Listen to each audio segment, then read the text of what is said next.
کہ یہ معاملہ اللہ رب العزت کے ذمے ہے۔ پیارے دوستو، اس کے بعد حضرت ابوبکر صدیق رضی اللہ تعالیٰ عنہ کہنے لگے کہ لیکن ابھی تک حضرت علی رضی اللہ تعالیٰ عنہ نے پیغام نکاح کا عرضہ پیش نہیں کیا اور نہ ہی اس کا تذکرہ کیا۔ میرا خیال ہے کہ انہوں نے غربت کی وجہ سے ایسا نہیں کیا۔ میرے دل میں یہ بات آتی ہے کہ اللہ رب العزت اور اس کے رسول نے حضرت بی بی فاطمہ زہرا رضی اللہ تعالیٰ عنہ کا معاملہ شاید اس لیے روکا ہوا ہے۔ پیارے دوستو، اس کے بعد حضرت ابوبکر صدیق رضی اللہ تعالیٰ عنہ نے حضرت عمر فاروق رضی اللہ تعالیٰ عنہ اور حضرت سعد بن معاذ رضی اللہ تعالیٰ عنہ کی طرف متوجہ ہو کر فرمایا کہ آپ اس بارے میں کیا کہتے ہیں؟ ہم حضرت علی رضی اللہ تعالیٰ عنہ کے پاس چلے اور ان سے شہزادی رسول صلی اللہ علیہ وسلم یعنی کہ حضرت بی بی فاطمہ زہرا رضی اللہ تعالیٰ عنہ کے نکاح کا معاملہ ذکر کریں۔ اگر انہوں نے تنگ دستی کی وجہ سے انکار کیا تو ہم ان کی مدد کریں گے۔ اتنا سنتے ہی حضرت سعد بن معاذ رضی اللہ تعالیٰ عنہ نے عرض کیا، اے ابوبکر صدیق رضی اللہ تعالیٰ عنہ، اللہ رب العزت آپ کو اس کام کی توفیق عطا فرمائے۔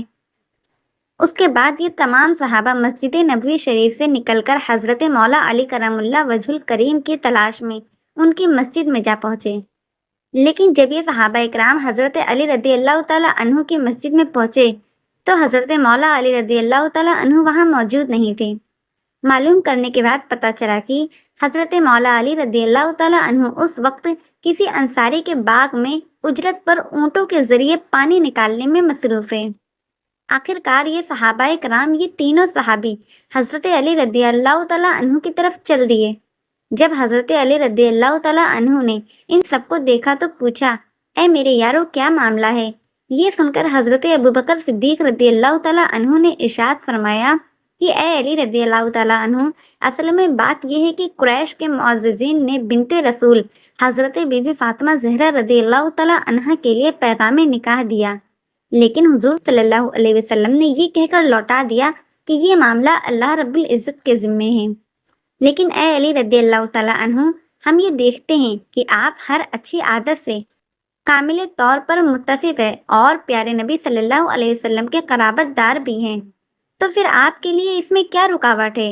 اے علی رضی اللہ تعالیٰ عنہ، مجھے امید ہے کہ اللہ رب العزت نے اور پیارے نبی صلی اللہ علیہ وسلم نے ان کا یعنی حضرت بی بی فاطمہ زہرا رضی اللہ تعالیٰ عنہ کا معاملہ آپ کے لیے روکا ہوا ہے۔ راوی فرماتے ہیں کہ حضرت علی رضی اللہ تعالیٰ عنہ کی آنکھیں اشک بار ہو گئی اور انہوں نے ارشاد فرمایا کہ اے ابوبکر صدیق رضی اللہ تعالیٰ عنہ، آپ نے مجھے ایسے کام پر ابھارا ہے جو کام رکا ہوا تھا اور مجھے ایسے کام کی طرف متوجہ کیا ہے جس سے میں غافل تھا۔ اے ابوبکر صدیق رضی اللہ تعالیٰ عنہ، اللہ رب العزت کی قسم، مجھے شہزادی رسول صلی اللہ علیہ وسلم پسند ہے اور ایسے رشتے کے لیے میرے جیسا اور کوئی نہیں، لیکن اے ابوبکر صدیق رضی اللہ تعالیٰ عنہ، مجھے غربت نے اس سے روک رکھا ہے۔ یہ سن کر حضرت ابوبکر صدیق رضی اللہ تعالیٰ عنہ نے فرمایا، علی رضی اللہ تعالیٰ عنہ، ایسا نہ کہو۔ اللہ رب العزت اور اس کے رسول صلی اللہ علیہ وسلم کے نزدیک دنیا اور جو کچھ اس میں ہے وہ سب اڑتے ہوئے غبار کے مانند ہے۔ حضرت علی رضی اللہ تعالیٰ عنہ کی بارگاہ مصطفیٰ صلی اللہ علیہ وسلم میں حاضری۔ اس کے بعد حضرت علی رضی اللہ تعالیٰ عنہ نے اپنا اونٹ کھولا اور اپنے گھر چل دیے۔ گھر جا کر اونٹ باندھا اور جوتے پہن کر حضرت ام سلمہ رضی اللہ تعالیٰ عنہ کے گھر کی طرف چل دیے۔ دروازے پر پہنچ کر دستک دی تو حضرت ام سلمہ رضی اللہ تعالیٰ عنہ نے پوچھا کہ آپ کون ہیں؟ تو پیارے نبی صلی اللہ علیہ وسلم نے اندر سے ارشاد فرمایا کہ اے ام سلمہ، اٹھو، دروازہ کھولو، یہ وہ ہے جسے اللہ رب العزت اور اس کا رسول دونوں ہی محبت کرتے ہیں، اور یہ بھی اللہ اور اس کے رسول صلی اللہ علیہ وسلم سے محبت کرتا ہے۔ حضرت ام سلمہ رضی اللہ تعالیٰ عنہ نے عرض کیا، یا رسول اللہ صلی اللہ علیہ وسلم، میرے ماں باپ آپ پر قربان ہوں، یہ کون ہے؟ آپ صلی اللہ علیہ وسلم نے ارشاد فرمایا کہ اے ام سلمہ، یہ میرا بھائی ہے اور مجھے ساری مخلوق سے بڑھ کر پیارا ہے۔ حضرت ام سلمہ رضی اللہ تعالیٰ عنہ فرماتی ہیں، یہ سنتے ہی میں اتنی تیزی سے اٹھی کہ چادر میں الجھنے لگی۔ میں نے دروازہ کھولا تو دیکھا کہ حضرت علی رضی اللہ تعالیٰ عنہ ہیں۔ اللہ رب العزت کی قسم، جب تک انہیں یعنی حضرت علی رضی اللہ تعالیٰ عنہ کو یہ پتہ نہ چل گیا کہ میں اونٹ میں ہو گئی ہوں، تب تک وہ اندر داخل نہ ہوئے۔ پھر اس کے بعد حاضری خدمت رسول صلی اللہ علیہ وسلم ہو کر انہوں نے سلام عرض کیا۔ اور آپ صلی اللہ علیہ وسلم نے جواب عنایت فرمایا۔ پھر فرمایا، اے علی بیٹھو۔ حضرت علی رضی اللہ تعالیٰ عنہ پیارے نبی صلی اللہ علیہ وسلم کے سامنے بیٹھ گئے اور زمین کوریدنے لگے۔ ایسا لگ رہا تھا کہ کچھ حاجت عرض کرنے میں حیا شرم کر رہے ہوں۔ آخر پیارے نبی صلی اللہ علیہ وسلم نے ارشاد فرمایا، اے علی، کوئی کام ہے تو بتاؤ، ہمارے یہاں تمہاری ہر حاجت پوری ہوگی۔ حضرت علی رضی اللہ تعالیٰ عنہ نے عرض کیا کہ یا رسول اللہ صلی اللہ علیہ وسلم، میرے ماں باپ آپ پر قربان ہوں۔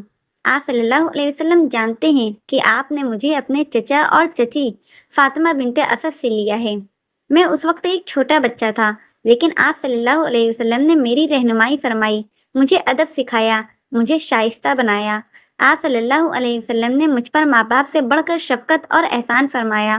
اللہ رب العزت نے آپ صلی اللہ علیہ وسلم کے ذریعے مجھے ہدایت بخشی اور مجھے شرک سے بچایا۔ اے میرے آقا صلی اللہ علیہ وسلم، آپ ہی دنیا اور آخرت میں میرا وسیلہ اور ذخیرہ ہے، اور میں یہ پسند کرتا ہوں کہ اللہ رب العزت آپ صلی اللہ علیہ وسلم کے ذریعے میری پشت پناہی اس طرح فرمائیں کہ میرا بھی ایک گھر اور بیوی ہو جس میں چین حاصل کروں۔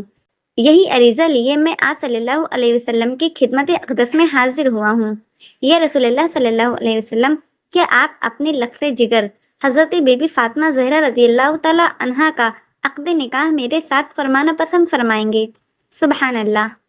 پیارے دوستو، ابھی آپ نے یہ واقعہ یہاں تک سن لیا کہ حضرت علی رضی اللہ تعالیٰ عنہ پیارے نبی صلی اللہ علیہ وسلم کی خدمت میں حضرت بی بی فاطمہ زہرا رضی اللہ تعالیٰ عنہا کا رشتہ مانگنے پہنچے ہیں۔ حضرت علی رضی اللہ تعالیٰ عنہ کی بات سن کر آپ صلی اللہ علیہ وسلم نے کیا جواب دیا، یہ سن کر آپ حیران رہ جائیں گے۔